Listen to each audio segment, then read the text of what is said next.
नमस्कार मित्रों, बहुत बहुत स्वागत है आपका इल्मिन क्लासेस के यूट्यूब प्लेटफॉर्म पे। हम आने वाली परीक्षाओं की दृष्टि से जीएस का एक एक टॉपिक जो महत्वपूर्ण होता है, जिसमें परीक्षाओं में प्रश्न पूछे जाते हैं, उनको लेकर आगे बढ़ रहे हैं। आज का हमारा जो टॉपिक है वो संगम साहित्य से है। संगम साहित्य जिसे तमिल साहित्य की संज्ञा भी दी जाती है।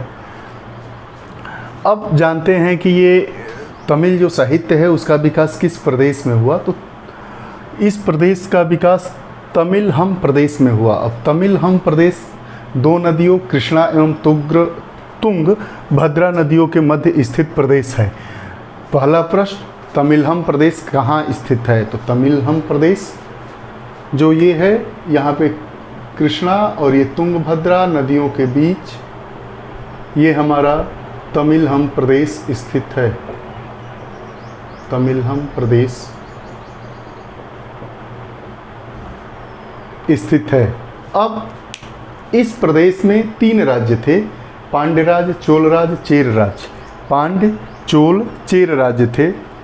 जो पांड्यराज था वो सुदूर दक्षिण में था। आप जानते ही हैं कि मैप में उत्तर, दक्षिण, पूर्व, पश्चिम, जो तमिल वाला है वो ये वाला हिस्सा है।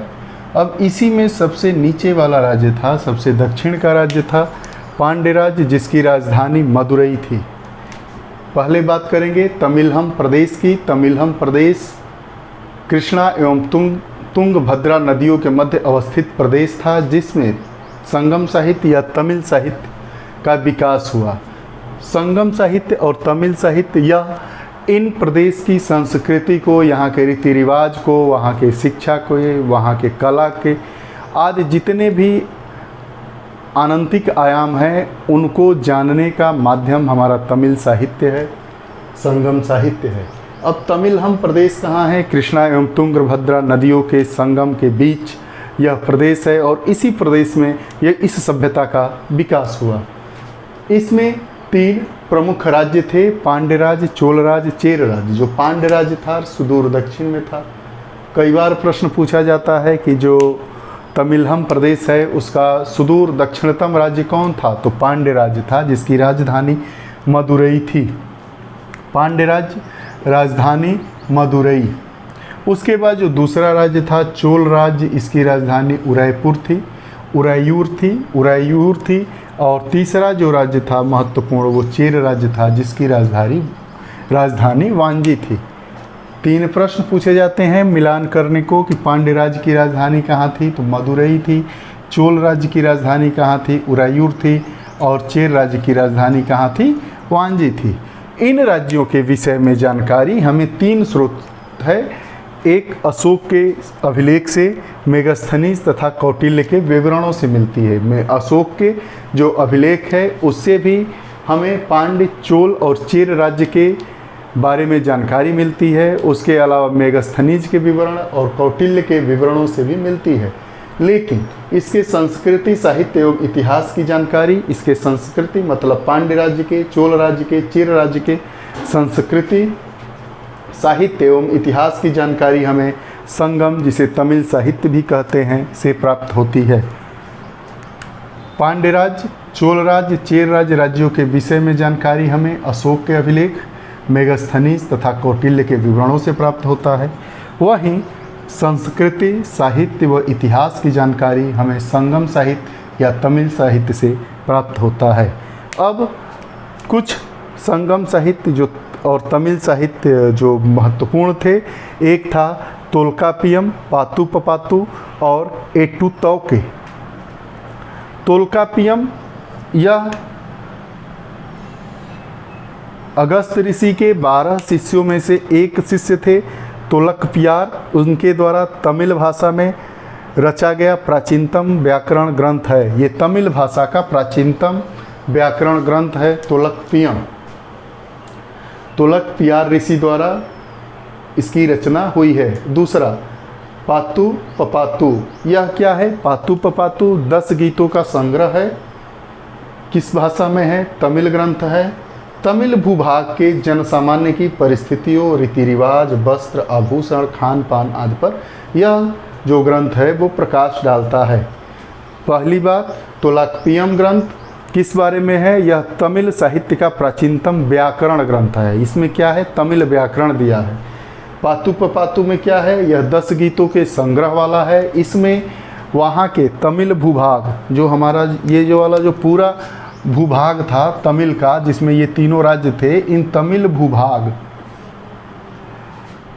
भूभाग के जन सामान्य की परिस्थितियाँ कैसी थी, वहाँ का रीति रिवाज कैसा था, वो लोग वस्त्र कैसा पहनते थे, आभूषण कौन सा प्रयोग में लाते थे, किस प्रकार का खान पान उन लोगों का था, इस पर प्रकाश डालता है। पातुपपातु 10 गीतों का संग्रह, इसका अन्य नाम भी है 10 गीतों का संग्रह। इसको 10 गीतों का संग्रह,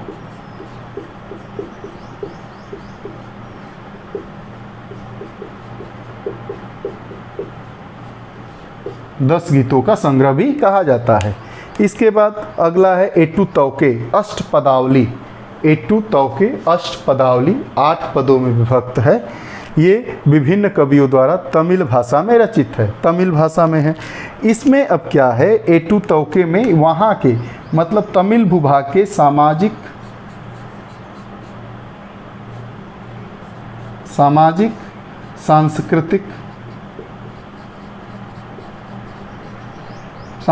एवं सांस्कृतिक स्थिति पर प्रकाश डाला गया है।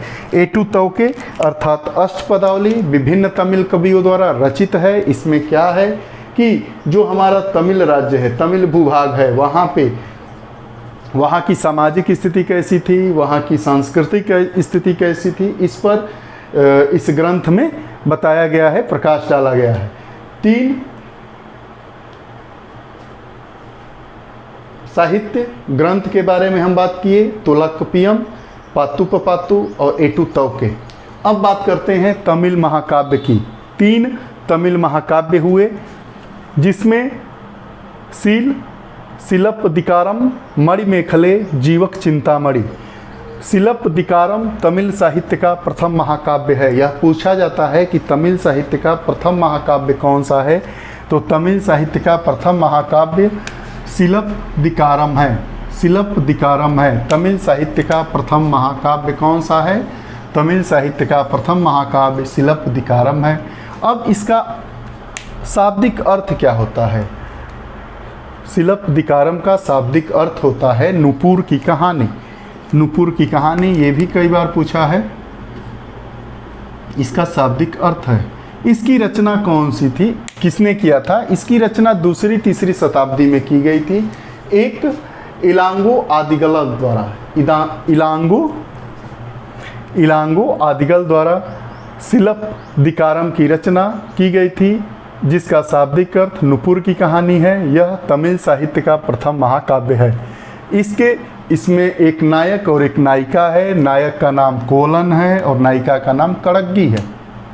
नायक का नाम कोलम और नायिका का नाम कड़ग्गी है। ये सब जब प्रश्न परीक्षाओं में पूछे जाते हैं तो कठिन प्रश्न हो जाते हैं, क्योंकि नाम इनका रखना कठिन होता है।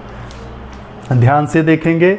सिलप्पदिकारम तमिल साहित्य का प्रथम महाकाव्य है। अर्थ, इसका शाब्दिक अर्थ सिलप्पदिकारम का नुपुर की कहानी है। रचना इलांगो आदिगल द्वारा की गई है ईसा की 2री और 3री शताब्दी में। इनमें नायक कौन है? कोलन है और नायिका कौन है? कड़ग्गी है। अब हमारा जो दूसरा महाकाव्य आता है, ये पहला, ये दूसरा, मणिमेखले, जिसकी रचना शीतलय सतनार ने की थी। ये बौद्ध धर्म पर इसका प्रभाव है। बौद्ध धर्म का प्रभाव है। इस महाकाव्य पर भी बौद्ध धर्म का प्रभाव है। मणिमेखले रचना शीतलय सतनार। इसके लिए यही महत्वपूर्ण है कि मणिमेखले की रचना किसने की थी? शीतलय सतनार। ये क्या है? ये तमिल महाकाव्य है। बौद्ध धर्म का इस पर भी प्रभाव है। तीसरा जो हमारा महाकाव्य है, तमिल महाकाव्य जीवक चिंतामणि। जीवक चिंतामणि जैन मुनि एवं महाकवि तिरुत्तुक देवर की अमर कृति है। किसकी है? देवर की, तिरुत्तुक देवर की अमर कृति है। इस महाकाव्य का नायक कौन है? जीवक है। जीवक जो राजकुमार होता है वह 8 विवाह करता है। इस महाकाव्य अर्थात जीवक चिंतामणि जीवक ही इसका पात्र है, जीवक ही इसका पात्र है, इसीलिए इसका नाम जीवक चिंतामणि है। तो जीवक 8 विवाह करता है, इसलिए इसे मणनूल भी कहा जाता है। अर्थात जीवक चिंतामणि का अगला नाम क्या होता है? मणनूल, अर्थात विवाह ग्रंथ। मणनूल का अर्थ क्या है? विवाह ग्रंथ भी कहा जाता है। तमिल साहित्य, जिसे संगम साहित्य भी कहते हैं, तमिलहम प्रदेश कृष्णा एवं तुंगभद्रा नदियों के बीच स्थापित है। इसमें 3 महत्वपूर्ण राज्य हैं, पांड्य है, चोर है, चेल है। पांड्य की राजधानी मदुरई है, चोल की उदयपुर है, चेर राज्य की वांजी है। इन राज्यों के विषय में जानकारी अशोक के अभिलेख से भी मिलती है, मेगस्थनीज और कौटिल्य के विवरणों से भी मिलती है। लेकिन इन राज्यों अर्थात तीनों राज्यों पांड्य, चोल और चेर राज्यों के बारे में हमें संस्कृति, साहित्य और इतिहास की जानकारी संगम, जिसे तमिल साहित्य भी कहा जाता है, से प्राप्त होती है। 3 साहित्य हैं और 3 महाकाव्य हैं जो प्रमुख है। पहला साहित्य तुलकापियम है। तुलकपियार अगस्त ऋषि के 12 शिष्यों में से एक थे। तुलकपियार इनके द्वारा तमिल भाषा में रचित किया गया है। तुलकपियार तमिल भाषा का प्राचीनतम व्याकरण ग्रंथ है। पातु पपातु क्या है? 10 गीतों का संग्रह वाला तमिल ग्रंथ है। तमिल भूभाग के जन सामान्य की परिस्थितियों, रीति रिवाज, वहाँ का वस्त्र, आभूषण, खान पान आदि के बारे में इस पर प्रकाश डालते हैं। तीसरा जो हमारा साहित्य है एटू तौके, जिसे अष्टपदावली कहते हैं, विभिन्न कवियों द्वारा तमिल में रचित है। इसमें वहाँ के तमिल भूभाग के बारे में सामाजिक एवं सांस्कृतिक स्थिति पर प्रकाश डाला गया है। उसके बाद तमिल महाकाव्य शिलप्पदिकारम, मणिमेखले और जीवक चिंतामणि की बात की गई। यह जो आज का अंक है वो परीक्षा की दृष्टि से अति महत्वपूर्ण है। इससे यह मध्यकालीन मेडिवल हिस्ट्री का पार्ट है। इसमें ढेर सारे प्रश्न पूछे जाते हैं। संगम साहित्य से किसी भी परीक्षाओं में आपको यह कक्षा कैसी लगी, कमेंट बॉक्स में अपने विचार जरूर दीजिएगा और लोगों से इस चैनल को जोड़ें, यही हमारा आपसे निवेदन है। आप ऐसे ही इस चैनल से जुड़ते रहिए और लोगों को जोड़ते रहिए। बहुत बहुत धन्यवाद। नमस्कार।